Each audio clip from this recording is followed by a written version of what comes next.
Afternoon বন্ধুরা, very good afternoon. আজ একটু দেরি হয়ে গেল আমার লাঞ্চটা রেডি করতে। লাঞ্চটা আমি রেডি করে নিয়েছিলাম, বাট আমার তোমাদের কাছে আনতে প্রেজেন্টেশনে একটু দেরি হয়ে গেল, বিকজ লাইভ করলাম, তারপর একটুখানি আইসক্রিমটা রেডি করলাম বলে দেরি হয়ে গেল।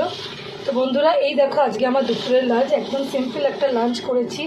প্রথমে ভাত করেছি, ভাতের সাথে কড়াইয়ের ডাল, আমার খুব প্রিয়, আমার ভীষণ প্রিয়, মানে খুব প্রিয়। ওর সাথে করেছি আমি ঢ্যাঁড়স পোস্ত, যেটা তো আমি রেসিপিটা মানে তোমাদের হালকার উপর দেখালাম। তার সাথে আছে পেঁয়াজ, অর্ধেক পেঁয়াজ, কাঁচা লঙ্কা, কেন আজকে রান্নাগুলোতে পেঁয়াজ অতটা লাগবে না, তাও যেহেতু রোজের খাওয়ার অভ্যেস আছে তাই অর্ধেক রাখলাম। তারপর করেছি কাতলা মাছের তেল ঝাল মতো, তবে আজকেরটা সর্ষে বাটা দিয়ে করেছি, একটু গ্রেভি রেখেছি, যেহেতু বড় সংসারটা একটু গ্রেভি লাগে। আর তাছাড়াও করেছি আজকে উচ্ছে ভাজা। উচ্ছে ভাজাটা কিন্তু দারুণ লাগে। উচ্ছে ভাজা এই সময় গরমকালে দুপুরবেলা উচ্ছে আলু ভাজা, উচ্ছে কুমড়ো ভাজা, কিংবা উচ্ছে কুমড়ো আলু ভাজা, এই সমস্ত দিয়ে খুব ভালো লাগে। আর সর্বশেষ পাতে আছে চাটনি।